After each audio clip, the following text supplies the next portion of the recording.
Passos no caminho da iluminação.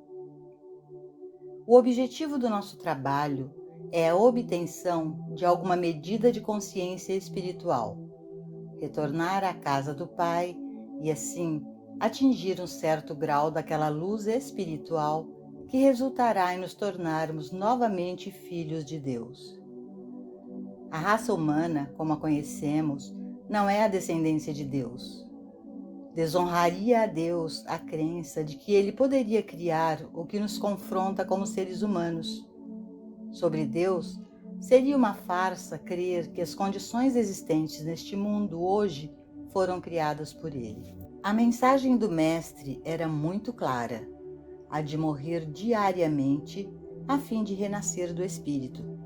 Paulo também deixou claro que, como criaturas, não estamos sob a lei de Deus, nem isso poderia ser, mas que podemos nos tornar filhos de Deus, podemos voltar para a casa do Pai e, mais uma vez, estarmos sob a lei de Deus, sob a proteção e o cuidado de Deus.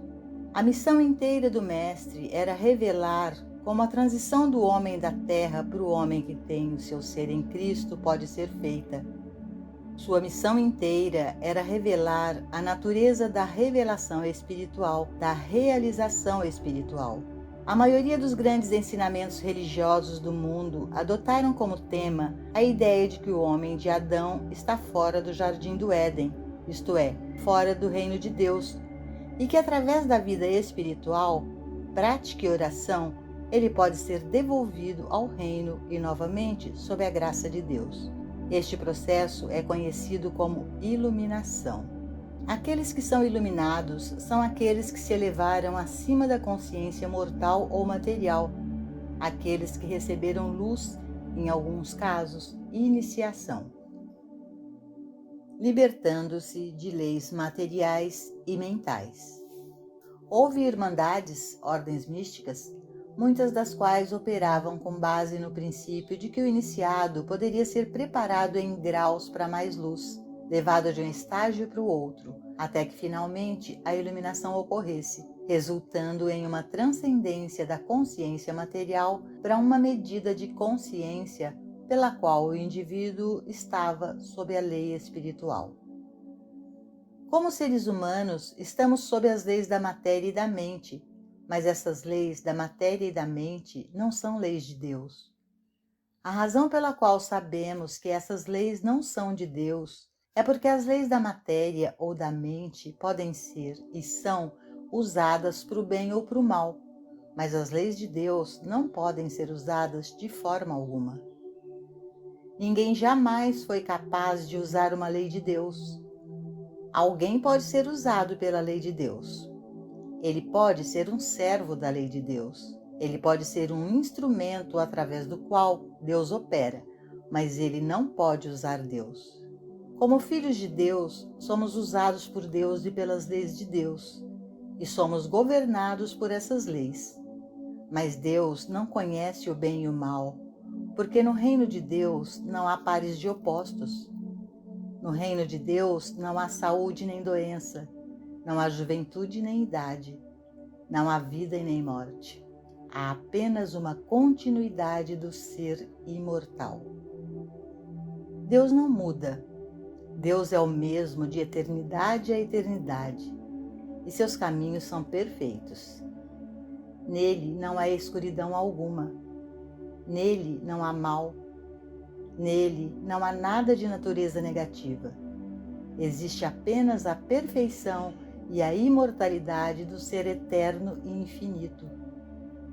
A pessoa que se eleva, mesmo que levemente, à realização espiritual, torna-se, em um pequeno grau, livre de poderes materiais e mentais, uma liberdade perceptível na vida, mesmo que seja apenas em certa medida. Nos primeiros estágios da realização espiritual, não incorporamos imediatamente nossa completa e plena liberdade espiritual, nem ganhamos imunidade de todas as leis e poderes da matéria e da mente, mas em proporção à nossa obtenção da luz espiritual, os poderes materiais e mentais diminuem sua influência sobre nós, e então nos tornamos menos vítimas da mudança do bem e do mal, do sentido material da vida. Não apenas nos tornamos menos vítimas de leis materiais e mentais, mas também perdemos a capacidade de usar leis materiais ou mentais em nossos relacionamentos uns com os outros. Nos estágios menos evoluídos da vida humana, parece normal e natural aceitar a lei do olho por olho e dente por dente, ou pegar espadas, até mesmo espadas legais, uns contra os outros. Mas aqueles homens e mulheres que estão no mundo, mas não são dele, e que atingiram certa medida de luz espiritual, recorrem cada vez menos ao uso de armas materiais, legais ou mesmo mentais. Há uma rendição gradual do que chamamos de nossos direitos e um maior grau de confiança na capacidade de Deus estabelecer nossos direitos para nós, dentro de nós e através de nós.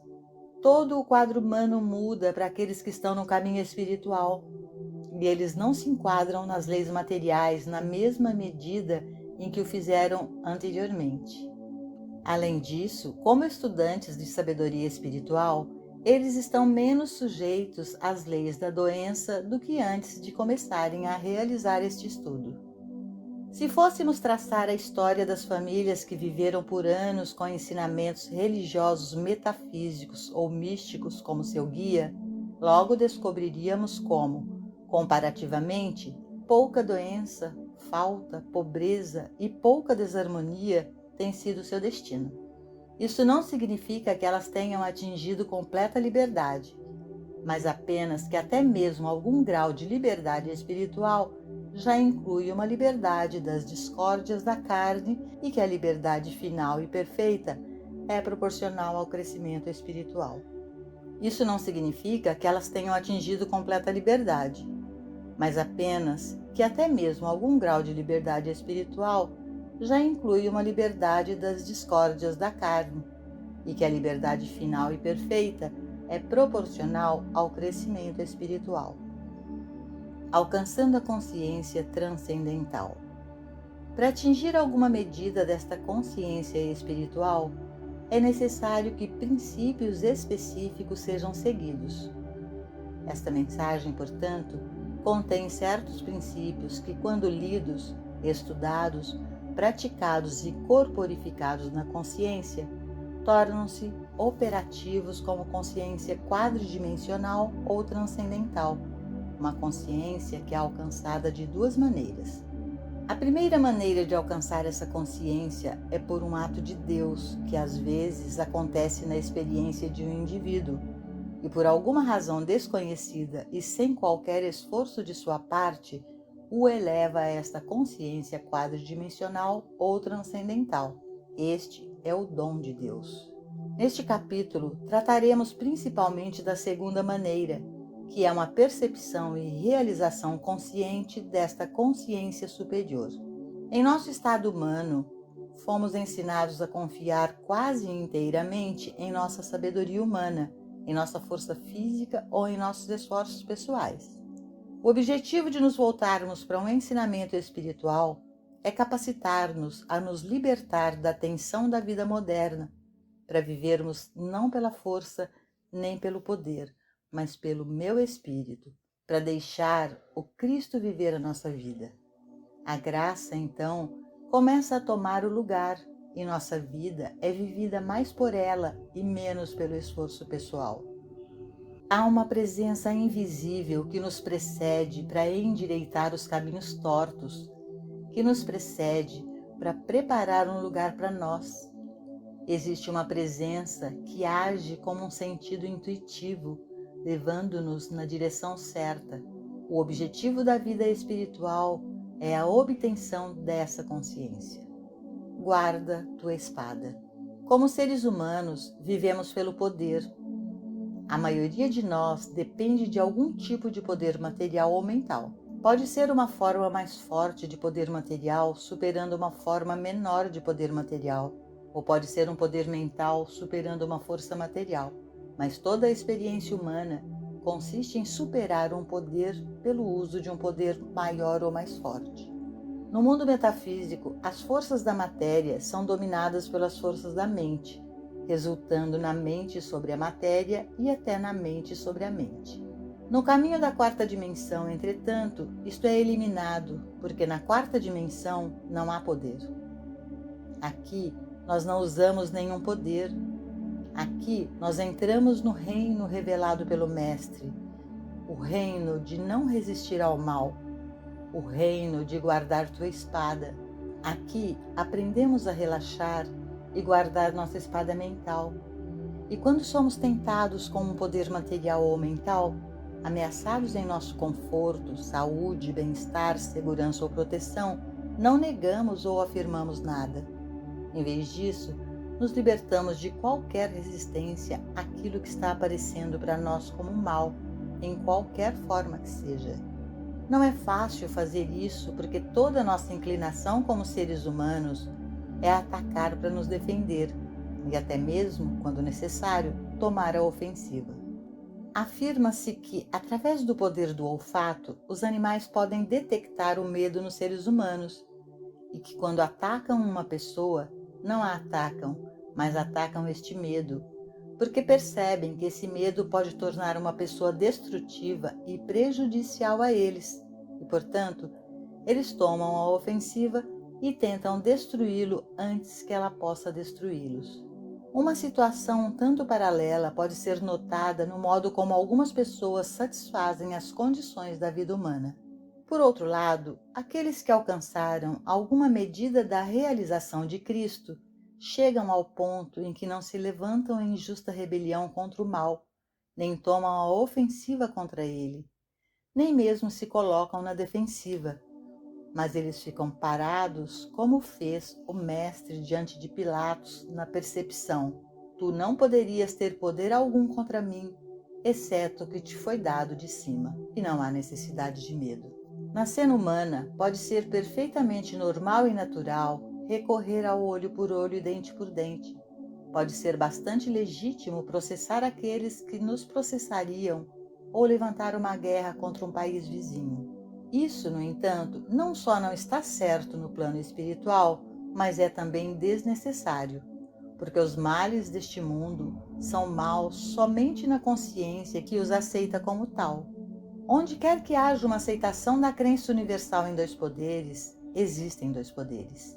E aí, dois poderes operam. Sempre que uma pessoa se eleva em consciência espiritual a um nível em que ela reconhece que a onipotência de Deus, e eu agora lhe dou a palavra onipotência para ponderar, torna qualquer outro chamado poder sem poder, ela descobre que não pode haver onipotência e mais outro poder. Não pode haver todo o poder e mais outro poder. Ela ou lida com a onipotência como onipotência, ao ser convencida do não poder de qualquer outra aparência ou condição, ou ela não está nem aí, canta hinos de louvor a Deus Todo-Poderoso, mas passe-me a munição.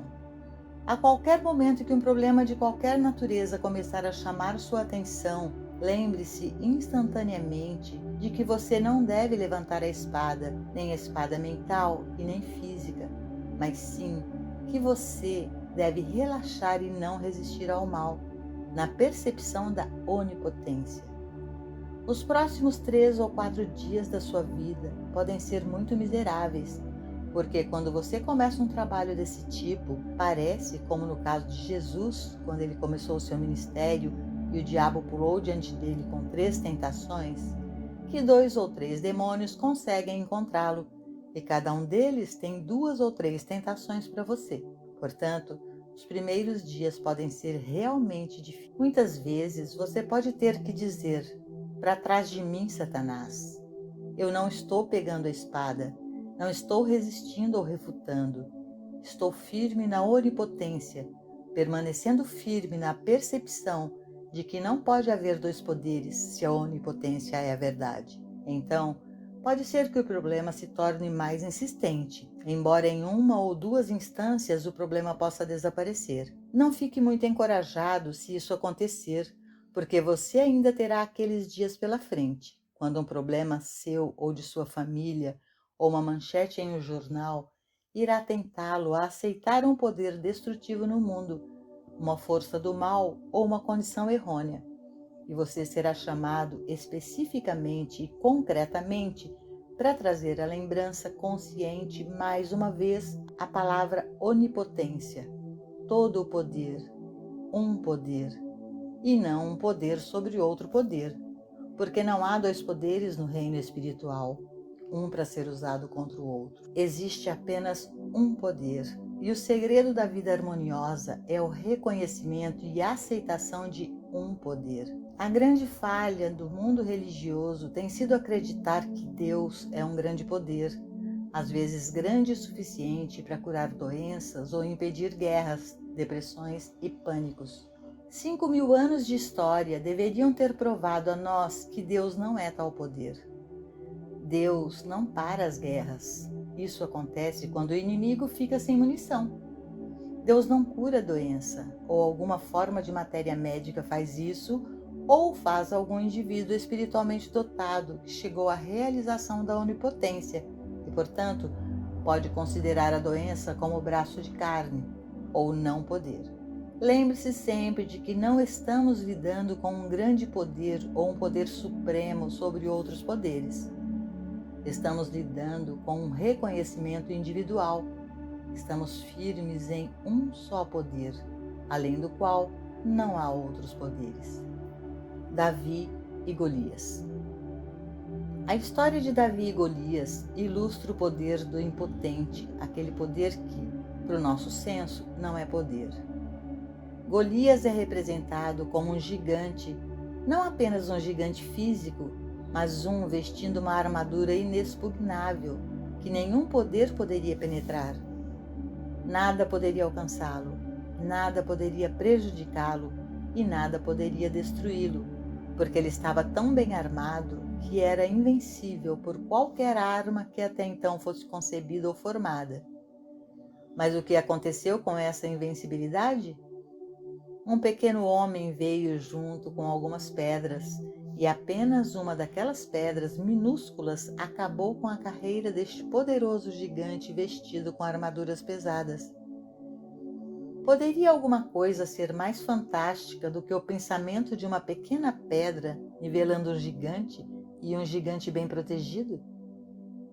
Este incidente do encontro de Davi com Golias contém em si um segredo mágico. Davi disse: "Eu venho a ti em nome do Senhor dos Exércitos." Este é o mistério, esse é o milagre, essa é a mágica, esse é o segredo. O que ele realmente estava dizendo era: eu não venho a você com poder físico, eu não venho a você com força física, eu não venho com uma arma mais forte do que a que você criou. Não, eu venho sem arma alguma. Eu venho em nome de Deus. Quando os discípulos chegaram ao Mestre tão orgulhosos e felizes por receberem o poder sobre o diabo e que até os demônios estão sujeitos a nós através do teu nome, eles foram repreendidos. Não se alegrem que os espíritos vos estejam sujeitos. Regozijai-vos antes, porque os vossos nomes estão escritos no céu. O que ele quis dizer quando disse a eles para não se alegrarem porque os demônios estavam sujeitos a eles? Simplesmente que não havia poder para estar sujeito a eles. Não há poder para estar sujeito a você. Você está vivendo no nome e na natureza de Deus. E nesse nome e natureza não há outro poder. É por isso que não há nenhuma arma levantada contra você que possa prosperar. Não porque você tenha alguma defesa, não porque você tenha alguma arma sobre o mal, mas porque você está no nome e na natureza de Deus. Se você admitisse que qualquer pessoa ou influência na Terra poderia ser destrutiva para você de qualquer maneira, você certamente teria que encontrar alguma forma de defesa contra ela, alguma forma de poder para usar contra ela. Mas você tem a mais poderosa defesa de todas, a percepção de que não há influência destrutiva, a menos que Deus fosse a influência destrutiva de qualquer conceito diferente de si mesmo. O poder de Deus, o Deus realizado em você, revela que nada no mundo do efeito, nada no mundo dos conceitos, nada no mundo das pessoas, nada é poder, nem para o bem e nem para o mal. Portanto, você não precisa de nada para superá-lo. Veja como isso funciona em sua vida conforme alguma ameaça venha de alguma pessoa ou coisa. Permaneça firme em sua natureza, em nome e natureza de Deus, percebendo que nenhuma arma que seja formada, nenhum conceito que seja formado, tem poder sobre a verdade do ser. Este mesmo princípio se aplica no trabalho de cura. Se você aceitou a crença em doenças infecciosas e contagiosas, doenças hereditárias ou qualquer outra forma de doença, observe o que acontece quando você desiste de suas armas mentais e para de combatê-las. Veja o que acontece quando você está no nome e na natureza de Deus. Não há arma, não há crença, não há conceito do homem que possa se opor ao nome e à natureza de Deus. A batalha é do Senhor, não sua ou minha. Não precisamos de poderes físicos, não precisamos de poderes mentais. O que é o menor deles, uma pequena pedra, é suficiente para derrubar a fortaleza do poderoso Golias. Até mesmo um pouquinho de pedra, nada. Aquilo que para o mundo não representa poder algum, uma pequena pedra, derruba o mais poderoso dos poderes, seja esse poder físico ou mental. O poder espiritual é autossustentado, um poder autocriado e autossustentado. E você só tem que se deixar vestir com essa armadura espiritual da verdade e depois permanecer em seu nome e em sua natureza. A armadura espiritual da verdade não é uma arma para ser usada contra o erro. A armadura espiritual da verdade é a perfeição e realização da onipotência, aquela influência criadora que não apenas criou este universo, mas que mantém e sustenta a si mesma pela eternidade. Se você reconhece que você é um pouco diferente do divino, você murcha. Você então configurou aquilo que tem que se cercar de uma placa de blindagem. Mas quando você reconhece Deus como seu ser, então deixe Deus ser sua própria defesa e não use armas físicas ou mentais. Armas humanas são necessárias para aqueles no nível de consciência que vivem pelo poder e para o poder, mas aqueles que chegam a esse nível mais alto de vida pelo Espírito não podem usar as armas do mundo. Eles aprendem que Deus não é um poder sobre outros poderes. Deus é o poder autossustentável. Esse é o poder, e esse poder é amor. Não um amor que usamos para um propósito, mas um amor que nos envolve dentro da sua lei e mantém e sustenta o nosso ser.